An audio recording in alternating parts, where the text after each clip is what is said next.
Welcome, everybody. I'm Matt Erpelding, Vice President of Government and Community Relations from the Boise Metro Chamber of Commerce. And today we're really excited to continue our year-long series on education in Idaho. This spring, we're focusing on a series around higher education, and we are honored to have the opportunity to interview Idaho State University's President, Kevin Satterlee, who will be with us in just a second. But before we get to the president and the discussion around ISU's role in the Treasure Valley and across the state, I'd first like to remind you all that the Boise Metro Chamber is the only 5-star accredited member of the U.S. Chamber of Commerce in Idaho. And that distinction has helped us propel issues into the public as much as we possibly can throughout the COVID pandemic. And we know that we're seeing light at the end of the tunnel as more and more of our community becomes vaccinated and we begin to return to normal. But we're continuing with these virtual interviews until we get to a place where we can all be together again.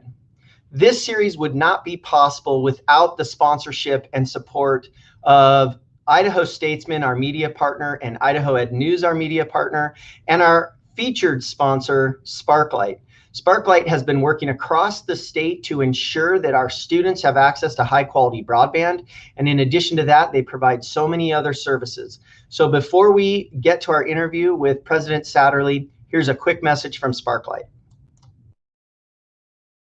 Sparklight is proud to have served Boise residential and business customers for over 40 years. We recognize that high-quality internet is essential in helping families, businesses, and local economies thrive, especially during these difficult times. With speeds up to 1 gig for residential and up to 100 gig for business customers, we are providing Boise with the connectivity they need now and into the future. We've invested $100 million in Idaho over the past 5 years to upgrade our infrastructure and fiber backbone, and will continue to invest in order to provide the fastest, most reliable service in Boise and the communities we serve. And now I'd like to introduce President Kevin Satterlee. President Satterlee became Idaho State's 13th president in June 2018. He's a native Idahoan from Priest River, Idaho, and has served Idaho's higher education system for 20 years. Before his arrival, Kevin, I keep wanting to call him Mr. President, but Kevin served 17 years at Boise State University in various leadership positions, most recently as Chief Operating Officer, Vice President, and Special Counsel to the President. Before that, he was a Deputy Attorney General in the Idaho Attorney General's office for 6 years. During much of this period, he served as the Chief Legal Officer to the Idaho State Board of Education. He received his bachelor's degree in political science from Boise State University, magna cum laude, and was named a top 10 scholar of the university. He received his law degree from the University of Idaho, where he was also magna cum laude. He has 3 children. He enjoys jet skiing, fishing, biking, and spending as much time as possible with friends and family. Mr. President, it is an honor to have you here. It's actually probably an even bigger honor than you realize, as Idaho State is my alma mater, and I'm deeply proud of the institution and what it has done for my life. Just a really quick check-in. How are you? How has it been personally for you dealing with this incredible pandemic and the challenges that have come from it? Well, thanks, Matt. Thanks for having me on. And I do know that you're one of our alumni, and I'm glad to hear that, because at the end of the day, that's what higher education is here for, is to help people better their lives through education. And so that part of it, I'm very glad to hear. So this has been kind of an amazing year, as everybody knows. But the good news is, focus on the future and where we're going. We announced a little more than a month ago that we are returning to full, regular, in-person instruction and operations in the fall. So we're very excited about that at Idaho State University. And our target date for return to normal operations is June 28th. We've picked that date to make sure that there is time for our entire campus community to get the vaccinations, for everybody to be ready. And then we can use the time between June 28th and the start of the fall term to get everything ramped up and ready for in-person. At the same time, what's very exciting about that is we're also implementing the lessons we learned about the pandemic and delivery of education. The investment that we made in classroom technology to be successful during the pandemic is continuing to be utilized so that we can have our in-person instruction and use the appropriate amount of remote access for those students that need it, that can't be here, but can take at the same time synchronous instruction through the use of some of the technologies that we've implemented. So continuing to use the positive lessons of the last year as we move forward to make education more accessible for students all over Idaho. So we're currently registering students for the fall semester. We have our return to normal operations set. And honestly, we do see the light at the end of the tunnel. We are ready for the fall. And it's been an amazing challenge. I was talking with our athletic director, and we were both lamenting the fact that neither of us got the jobs that we have now because we wanted to deal with the pandemic. We both have policy and programmatic items that we wanted to achieve. But in order to achieve them, we had to deal with the pandemic. So we did. And the way our campus did it, I'm very proud of. I think it was an amazing achievement over the last year. In many ways, it may have been the university's finest hour that we remained open. Last week, we did commencement here in Pocatello, and this weekend we're doing commencement in Meridian. And seeing those students walk across the stage, getting their diploma and graduating, having gone through this, is really an amazing achievement. So we're excited about the future, Matt. You know, that is exciting. And I know that across the state, there have been a really big push to get everybody vaccinated. And given that in June, it's your 3-year anniversary at Idaho State, in those 3 years, it's kind of been overshadowed by the pandemic, obviously, but there have been so many successes that Idaho State has experienced during that time. So why don't you give us just a little bit of the last 3 years and some of the things that you really think Idaho State should be celebrating as an institution? Well, it has been an amazing 3 years, and you're right. The last year, the pandemic seems to be the only thing, but we were very successful during the pandemic. We still had many things move forward, which are important. Can't overshadow the fact that in the first year that I was here, I worked directly hand in hand with our faculty senate, and we implemented a new faculty senate constitution, which we hadn't had a working one since 2011, and now we do, because we have a new collaborative working spirit that is moving the entire university forward. And that culture, and focusing on a culture of trust, compassion, stability, and hope, is really moving the university forward.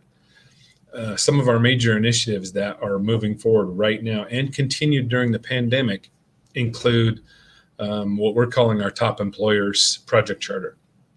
We are reaching out through our Vice President of Research, our Vice President of Advancement, and our deans, and we are reaching out to top employers throughout our region and throughout the state, and we're talking to them about what they need to see in our graduates.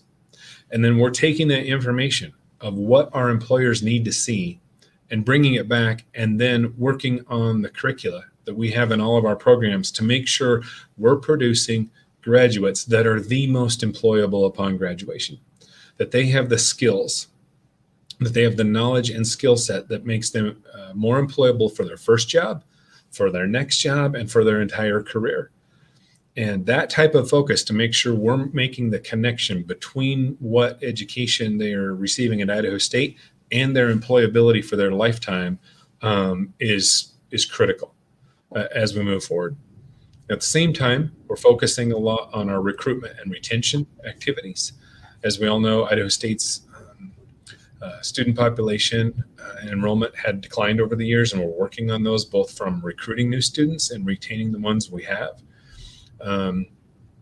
So those have been major initiatives. We did some one-time investing into our housing to upgrade our housing to make it more attractive for students. And we are looking at the programs that we teach to make sure we're increasing both access and opportunities to meet our community needs. Online teacher training programs to produce more K-12 teachers. Expansion in the health sciences programs, both on the Meridian Campus and on the Pocatello Campus. changing the programs that we have in the Idaho Falls campus that serve the needs of that region and the Idaho National Lab and that area. So we're starting to make new emphasis in these certificates in these critical areas and programs, whether it be bachelor's, graduate, or certificate level, to meet those workforce needs in health, in mental health, in taxation, in business, and in data analytics. And then honestly, probably be remiss if we didn't say one of our biggest accomplishments is the fact that we stayed open during COVID. Many universities across the country didn't. They didn't stay open and didn't have in-person classes and didn't do the things that we did in Idaho. And part of the reason we did that in Idaho is that all of us worked together. All the public institutions came together and we formed a group, started here at Idaho State, chaired by my chief of staff, who brought together the operational people from all 8 institutions and worked together and shared what we were doing and what people's ideas were at all of our institutions. And we all remained open. And in a lot of states, they didn't do that. So that in and of itself is one of our major accomplishments over the last 3 years. Well, let's build off of that, because you became president at a very similar time to when President Green came to University of Idaho, President Trump came to Boise State. We had a transition at LCSC. And so your tenure as president has been marked by an extraordinary collaboration between the presidents across the 4-year institutions. In particular, there's been a dedication to freezing tuition as much as possible in order to keep tuition rates as manageable as possible. Talk a little bit about that and some of the challenges and experiences you've had with both needing resources from the state of Idaho, i.e. the legislature, but also ensuring that you meet the needs of your staff, your employees, and the infrastructure at Idaho State. Sure. We take those up sort of in 3 pieces: the collaboration, the tuition, and then that last piece on the funding. First, the collaboration is first and foremost. This is good for everyone. This is something that the state of Idaho had wanted for years, for all of our institutions of higher education to be working together. Competition amongst the institutions, all of us being funded, publicly funded, wasn't a good thing. Competition is great on the athletic field and the basketball court and other places like that. But what had happened for years was our faculty had worked together for years. But bringing us all together to truly think of this as a system of higher education where we're all working together in Idaho, it's a new era for us. And it's a new era of collaboration. Probably one of the highlights in just the last year has been what we've done in cybersecurity education. Last year, the governor in his State of the State address said he was going to put forth some resources so we could work together on cybersecurity, and that has taken off, with faculty from all the institutions coming together, including the community colleges, to begin program alignment so they're all working together, so that no matter where you start at any of the institutions in Idaho, there's a pathway towards your degree in cybersecurity that is linked together. And working towards, we're not there yet, but working towards the concept of even a joint degree issued by all of us working together. So you might take a program where some of your faculty are from Idaho State, some are Boise State or U of I or other, but all of those are leading towards the same cybersecurity degree programs. And cybersecurity has become so prevalent in our society. It's one of the areas where we as a state could really lead, especially with our connection to the National Lab, where they're doing so much of that research nationally. So we are working together as presidents. We meet monthly. I'm currently chairing that group, and we are driving things towards that level of cooperation. We just recently have been having all of our purchasing departments work together, something we'd never done before, where they are jointly entering into purchasing agreements using the purchasing power of all of us together. They are already saving money, finding contracts where one of our institutions had a contract, and when we all went in and bid in it together, the prices got better than any of us could have gotten individually. Those types of things, that's the collaboration we're doing now. So both on the administrative side and the academic side. And it's efficient, it's effective, it's the best use of the public dollars, and it's best for our students. So it's about where our students start and stop, not stop, but get towards their degree with all of us working together. So that's been huge. And I think the future of that is only getting brighter and brighter. And the second was the tuition issue. So there's first some historical perspective. 30 years ago, the state of Idaho spent 15% of the state's general fund budget on higher education. So 30 years ago, it was 15%. Last year, it was 7.8% of the state's general fund budget. So over 30 years, it went from 15% of the state's general fund budget down to 7.8%. There is a direct correlation that in that same time, tuition increased to fill the gap. If you look overall, the amount of money being spent in higher education right now is about the same as it was 30 years ago. It's that it's shifted from the state's budget to the students in that same percentage. So anyone who thinks, well, tuition has gone up and universities have all this money, that's not true. It just replaced with the state money that went away. We'd like to combat that because access to higher education is important. It's important for Idaho students, and that's something we want to work on. Now, the good news, even with that increase over time, the state of Idaho had the 8th lowest overall in-state tuition in the whole country, 8th lowest. Last year, when the presidents got together and pledged not to raise tuition, in that 1 year of a tuition freeze, we went from the 8th largest tuition in the country to the 6th, or smallest, not largest, the 8th smallest tuition in the country to the 6th with 1 year of a freeze. So we've announced again, we're going to freeze again. We don't know what will happen in that ranking, but we know that this is good for students. It's good for students to not have to pay more. And so we're doing that.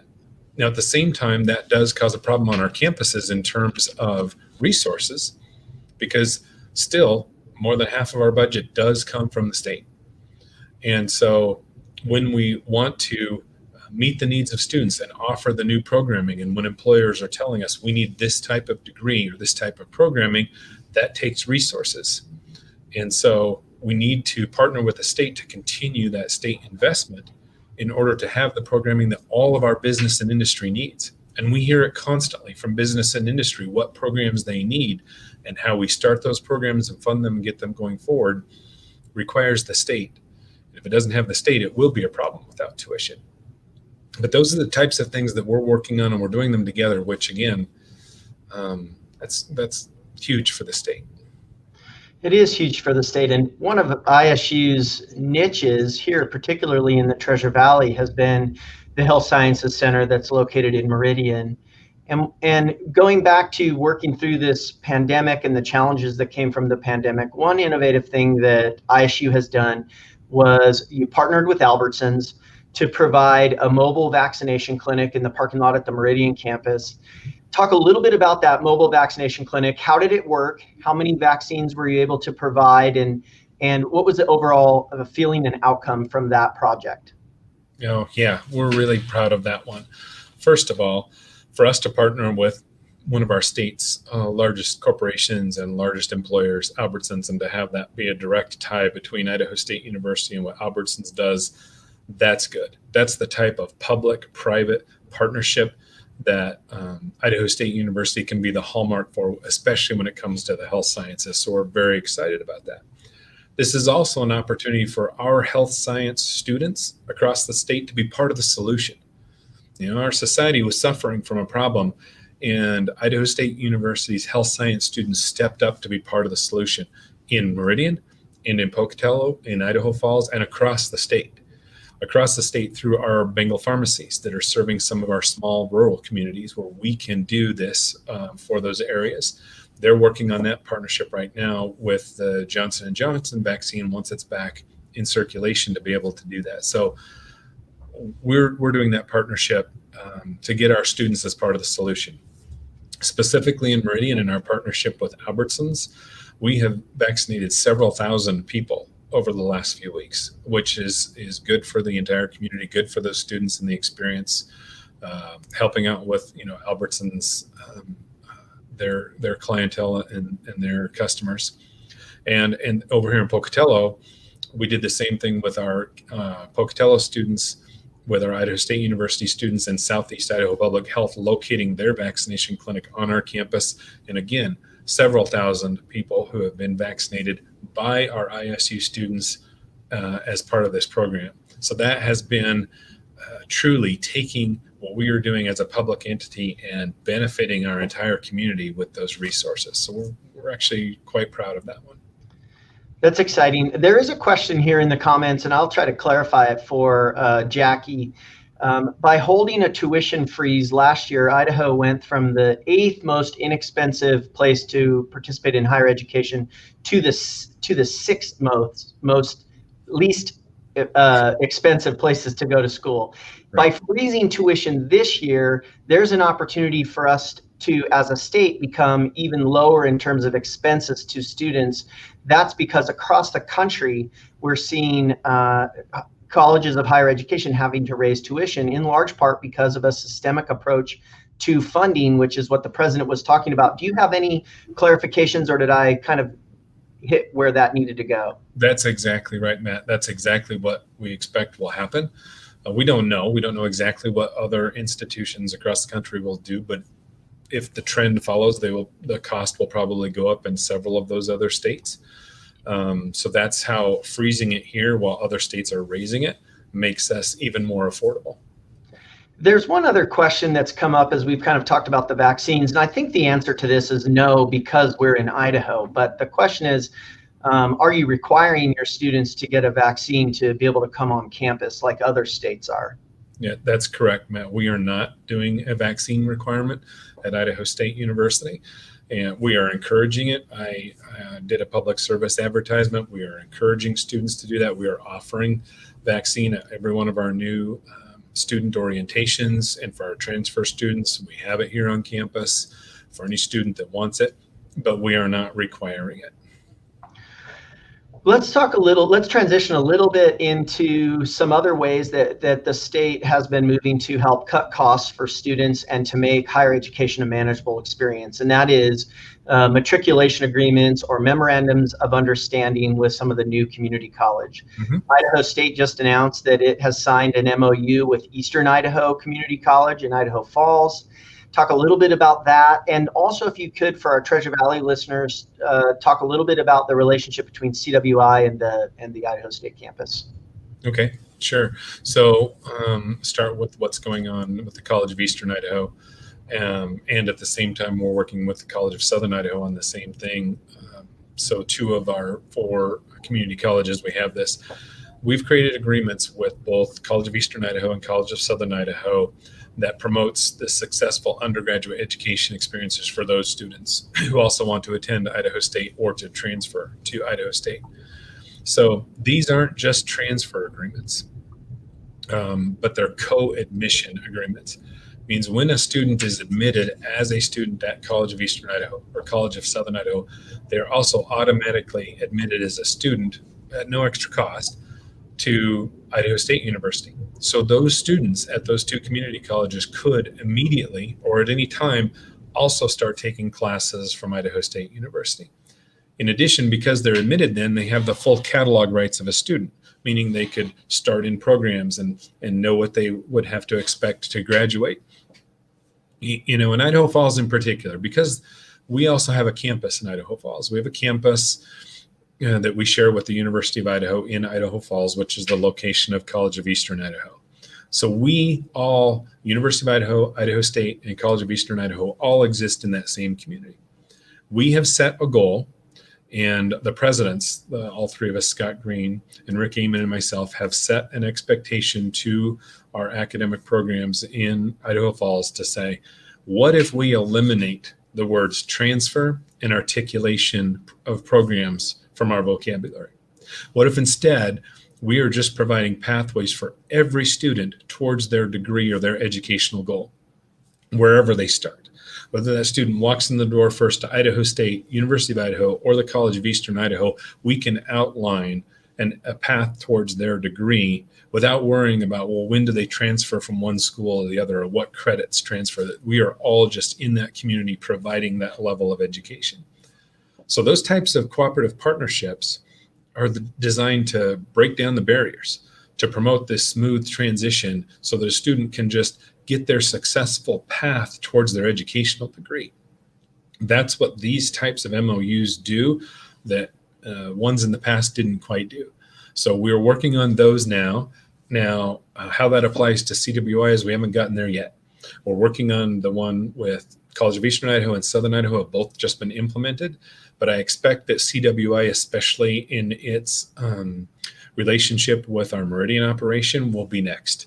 And then after that, we'll move on to North Idaho College up in Coeur d'Alene, because we get several students from that area, and we could get more that go on to further higher education if we do this right, if we don't put up barriers, if we don't make it difficult. So that's really the goal, is to increase access for students and allow them a pathway towards that degree. That's exciting. And what I've appreciated about your style and your approach since you've been there is just how much you focused on collaborative partnerships.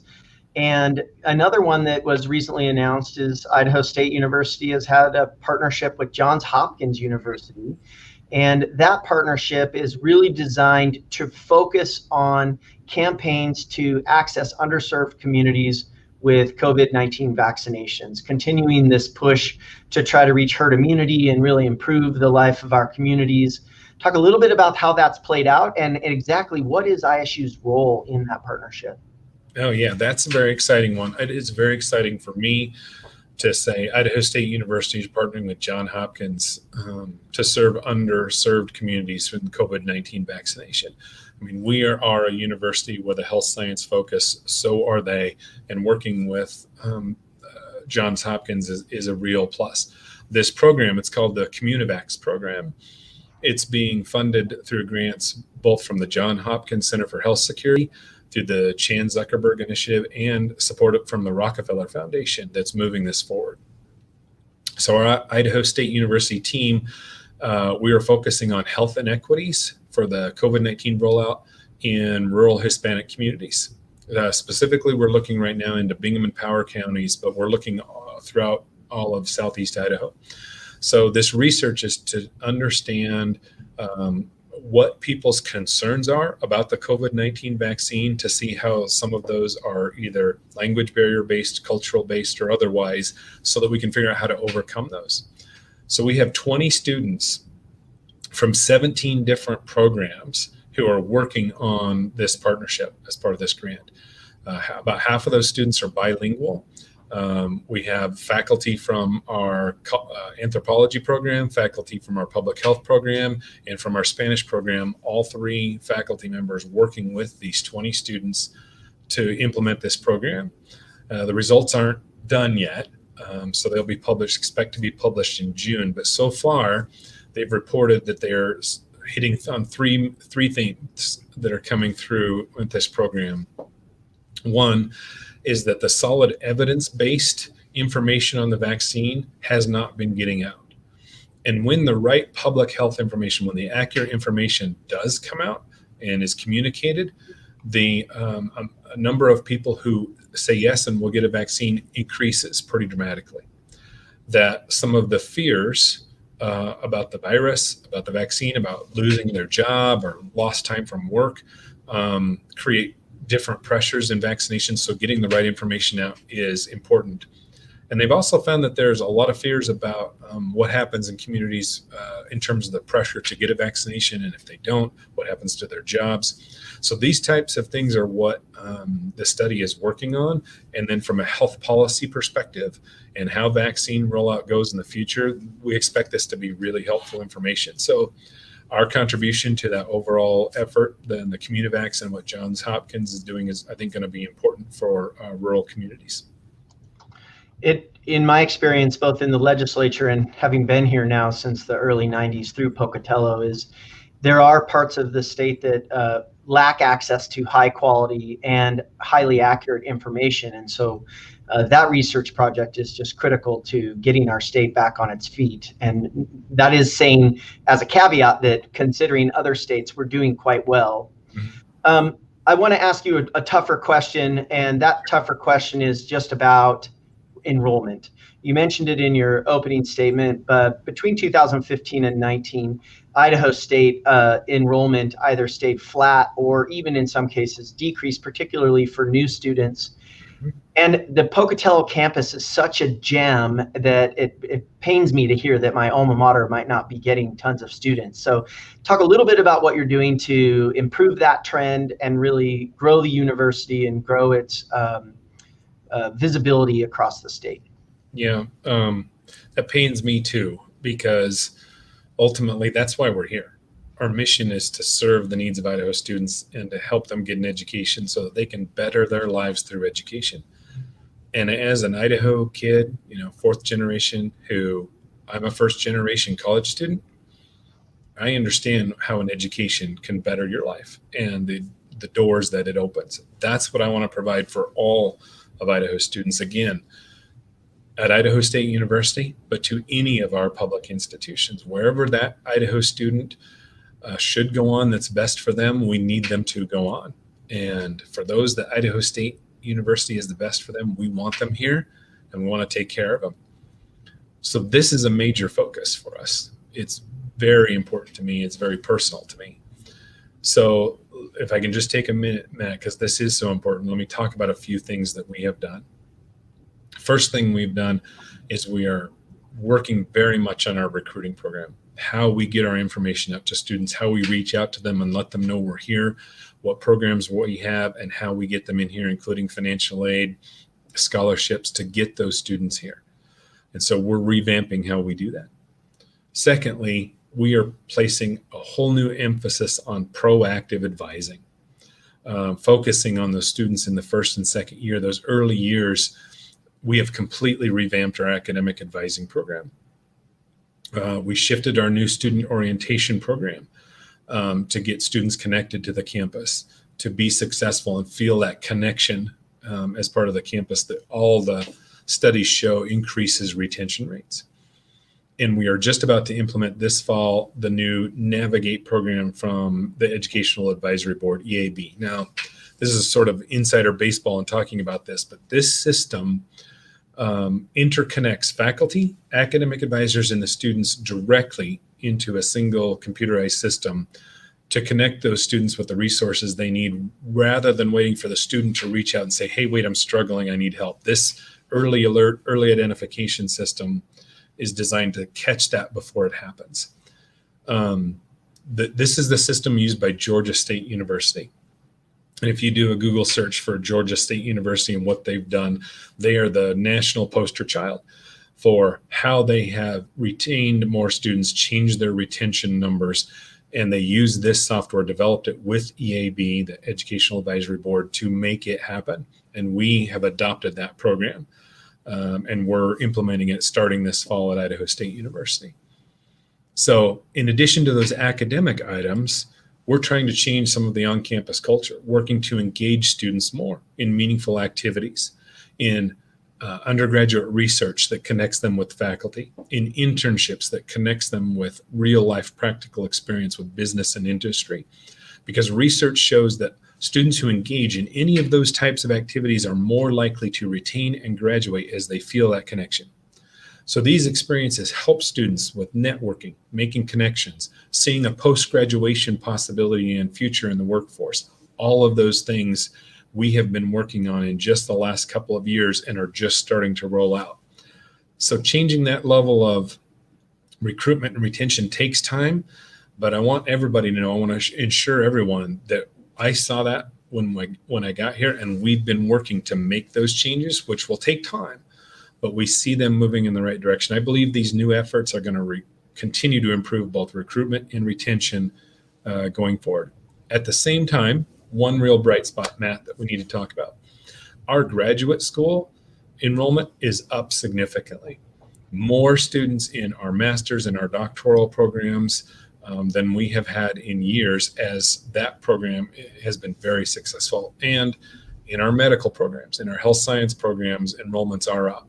So there are bright spots in what we've done in some of that enrollment. And so we need to acknowledge those as well. Well, and I think I mentioned this to you before we started this discussion today. The reason I'm still in Idaho is because I found that connection at Idaho State after struggling to really do it, but I found it through the Idaho State University outdoor program. So this is a pitch for you to fund them more.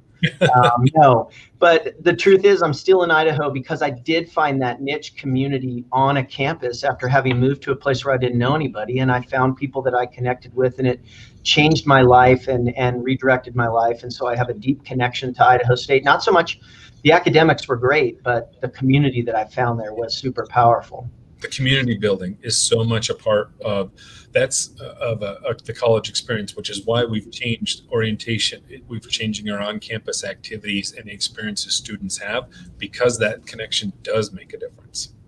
And I would never say this other than to you and our entire audience, but the trail system in Pocatello rivals Boise's and may be better in some cases. So for those of you that haven't been outside in Pocatello, you need to go outside. There's another aspect to this, and that is issues that continue to come up at the state legislature. And I know they're still in session. The higher education budget continues to kind of hang in the balance over theories that are largely misunderstood. But talk a little bit about some of the challenges that are coming up as a result of some of the actions the legislature is taking this year, and quite frankly, over the past 3 years in their approach toward higher ed. Yeah, this has been difficult for a lot of reasons, but part of it, I think you used the word misunderstanding. I think that's a good point. There are a lot of misunderstandings going on, and but at the end of the day, part of it is because there's misinformation being passed around about what's going on campuses. And that misinformation leads to these misunderstandings, which is definitely a problem. Just a couple of weeks ago, information was passed around the State House about Idaho State University. And one of the things it said is 2 of our programs were allegedly misspending public resources on programs that they thought were wrong. They call them the social justice programs. But what's so hard about that, and what's so hard to combat, is 2 of the programs they cited, the first one, and they listed the budget for that program and said this is all misspending. That program that they cited is the program we use to get college credit for veterans from their military training. So when a veteran enrolls at Idaho State, we can get them college credit for the prior learning and training they got in the military. So we have an office that coordinates that. We call that office experiential learning. And someone flagged that and said, well, this is somehow improper and it's misspending funds. Well, spending funds on getting veterans the proper college credit they earn is not being misspent, but that's what people are being told in the State House. The second office they highlighted was the budget for the office where we place interns in private businesses and get them experience and credit for that real world practical experience. So again, without checking what that office really does, they published that this is misspending of public dollars. It's just completely misinformation. So that's hard to combat when the information that they're putting out there is just wrong. So we're trying to get the truth out. The real fact is we are focused on trying to get our students educated to get that first job, that second job, that career, so that they can better their lives through higher education. That's what we do every day. And an effort to try to say there are certain topics you shouldn't be talking about in higher education is completely antithetical to freedom of speech. And it's antithetical to the marketplace of ideas that higher education is supposed to be. So we are trying to work and be respectful. And we're supposed to, in higher education, be able to respectfully and professionally discuss any issues. So that's what we're trying to do, is demonstrate that we are doing that and we're doing it the right way. And continuing on that message that we are trying to properly educate our students to get that better life and get that career, that's what we're spending public resources on. That's what we're focusing on. And the rest truly is misunderstandings or misinformation. Well, and that builds on just the impact that diversity, equity, and inclusion has on Idaho's higher education systems and how businesses are looking at diversity, equity, and inclusion. If you would, just for a second, that really has been the firestorm around some of the stuff the legislature is doing, is going after diversity, equity, and inclusion on the whole under the auspices of social justice. Just as an ancillary story, I came to Idaho State as just a naive boy who didn't know much of anything. And at the time in 1993 on Idaho State's campus was the first student group called Be Glad, which was the LGBTQ community at the time. And being exposed to that population and learning about that population was a way for me to learn to be accepting, understanding, and recognizing. Talk a little bit about how student services and student activities in particular allows for students to be exposed to things that are different or things they hadn't seen before when they were raised in a different environment. Well, again, in higher education, there aren't supposed to be off-limit topics. We're supposed to be able to respectfully and professionally talk about whatever issues are out in society, and we try to do that. But let me take that conversation to a different level, because what we do in those student services and those student activities is crucial. But let's talk about the true delivery of education. I mean, as you know, Idaho State University is the state's health science leader. And let's talk about our campus in Meridian, which is a medical science center. Almost all of our medical programs, in order to be accredited, have to have programming on diversity, equity, inclusion. And that's because if you're going to be a medical provider out in the community, you have to know how to deal with diverse people and diverse programs and diverse cultures. And diversity, equity, and inclusion is a required part of most medical education. And if you don't do that, you can't be accredited. So if someone says to me, hey, Idaho State shouldn't be doing this, my answer is, well, do you want us to continue to produce physician's assistants and nurse practitioners and nurses and all these other medical programs? Because it's required, because that makes a good medical provider. So it's both the student experience and what they experience when they come on campus, and to train them in those fields, you have to train them to be able to have patients who are from any type of background, any diverse or cultural background, so that they can be the right compassionate caregiver that they're supposed to be. That's what we're doing on our campus. Well, that's a great pivot to my last question, and that is, the Meridian campus is a jewel of the Treasure Valley.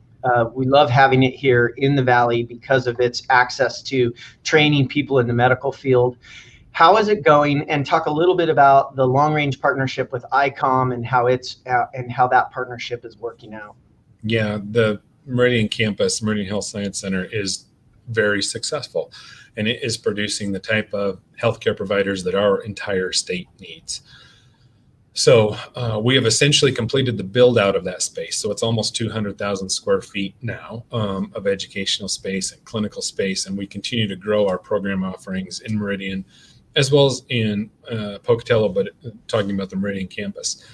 So we're offering a diverse range of programs from associate's degrees all the way through doctoral degrees in health sciences, some in education and some in business and related to those programs. So we are providing that, and it's continuing to grow. Right now, our only limits are on an amount we can do by accreditation and the space that we have. Otherwise, we could grow those programs. But luckily, I think, as you know, Matt, we bought an additional 23 acres across the street from the current site.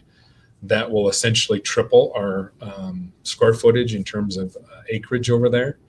And our goal is to master plan that new acreage into a health science campus. So to go from a health science center to an entire health science campus for the future of the state. And part of that, one piece of that, is our relationship with ICOM. This partnership is growing well as they're continuing to produce what's going to be those doctors of the future. We have an agreement with them where we are training now, for example, our pharmacy students and our physician's assistants are learning literally in the same anatomy and physiology labs as the medical students at ICOM. And so they're working together. And it's that type of collaborative healthcare delivery that is the real world once they're out in practice. And so now they're actually learning together in the same labs, in the same classrooms, that helps them understand these other medical professions as they move forward, which is good. So we entered into agreement with them with Idaho State University because they're on our campus. That is the only one like it. No one else, no other institution has these. So our undergraduate students from Idaho State get priority admission into the medical school. We have a certain number of guaranteed seats in each medical school class for students from Idaho State University, and students from Idaho State University can get early admission decisions into that medical school. So for years, many Idaho students who thought they wanted to go to medical school thought they had to go out of state, get their undergraduate elsewhere, and then find their way into a medical school. And we are now providing a direct pathway through Idaho State University directly into ICOM. So those Idaho kids who want to go into medical school can come straight to Idaho State, pay their in-state tuition instead of out-of-state, and have a direct path into that medical school. That's new. That's new for the state, and it's something we are doing with them, and it's unique to us. So, and right now we're also working on other partnerships with a medical school, so their students, when they graduate, can also have joint degrees in our Masters of Public Health. We're looking at other joint degree programs with them, and we're exploring the research partnerships we can have. There are certain federal research dollars that only medical schools can qualify for, so that we can partner with them, with Idaho State University, to increase our research, medical research. So there's a bright future coming in that relationship. It is bright. There's one more question from the audience. I know the answer to it, but I'd like maybe you to quickly speak to it. And one of the questions was, will the Idaho State explore getting away from state funding to avoid curriculum fights like we're seeing with the legislature right now? I imagine that the answer is that's probably a bad decision, but I wanted to hear it from you. Well, the reality is that the state still provides about half of our budget. So moving away from that means we'd have to have a replacement for about half of our budget. And I know I'm not willing to put all of that on the students. And so I think what we have to do is continue to have our dialogue with the legislature and with state leaders about the value of Idaho's higher education system, about the value of what we produce in our system and at Idaho State University. Because right now, our higher education system in Idaho benefits the Idaho economy when you add the community colleges and our four-year institutions to the tune of over $4 billion in gross state product. And the state amount of state taxpayer dollars is far less than that. In terms of the return on investment that our higher education pours into our economy and then produces all of these employees for the future, we're worth it. We're a great value. But we have to have that conversation so that we understand that value and get that investment where it needs to be.